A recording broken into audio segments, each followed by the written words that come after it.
HarperCollins presents Chronicles of Whetherwhy, The Season of Flames, by Anna James, read by Mike Grady.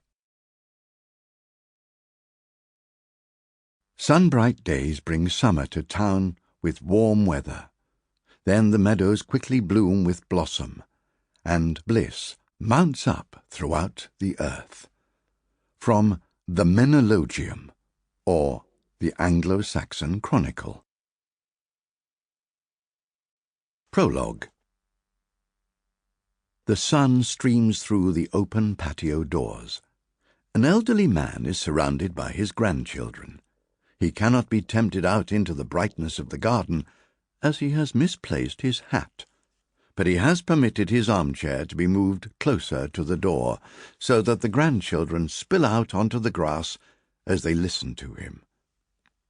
There is a bowl of strawberries on a small table beside him, and glasses of apple juice with melting ice cubes and soggy straws.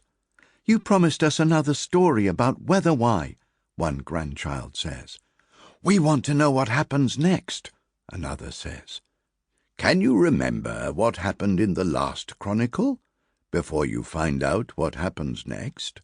asks the grandfather with a whiskery smile. "Yes, of course," says another grandchild. "The first chronicle was about Juniper and Rafferty, and how Juniper found out she was an enchanter, and so went to school in Stormgrove," the eldest grandchild supplies. "At the Thistledown Academy of Enchantment." "That she did," the grandfather agrees. "But what does it mean to be an enchanter?" "That you can use the magic of all 4 seasons," the first grandchild says, a little smugly. "Not just one season like everyone else." "But her brother went to Stormgrove too," a small grandchild says, "because he didn't want to be left behind.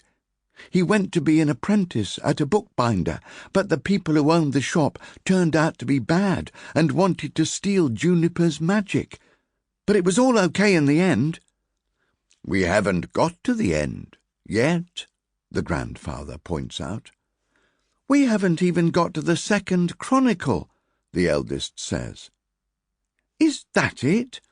They point at a large old book propped up against their grandfather's chair. All the grandchildren are desperate for more stories of the island of Whetherwhy, where magic grows from the changing seasons and fantastical creatures called knots and tangles roam. They have a lot of questions about the chronicles, but not many answers. With a smile, their grandfather picks up the book, which looks much the same as the first, leather-bound and travel-worn.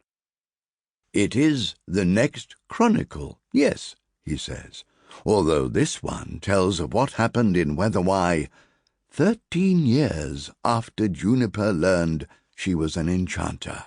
13 years after she and Rafferty stopped the Papercut Society from stealing magic that wasn't theirs.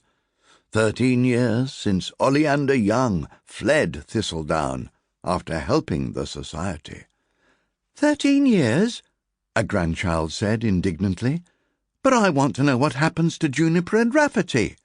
"I didn't say that you wouldn't," says the grandfather sternly. "But before we find out where their paths led, you need to hear the story of a boy called Elio, whose father ran away to join the circus." Chapter 1. The thing about living in a circus is that every day is the same, and every day is different. Every few days you're traveling to a new town or city, and the air feels colder or hotter or drier or saltier. There's the itchy, unsettled feeling of a village that isn't quite sure what it thinks about circuses and their folk, or the fizzy excitement of a welcoming town where the breeze almost seems to smell of popcorn before the kernels have started popping. But the shape of Elio Gale's days was less varied. There were travel days and show days, and occasionally rest days. But they all Sample complete. Ready to continue?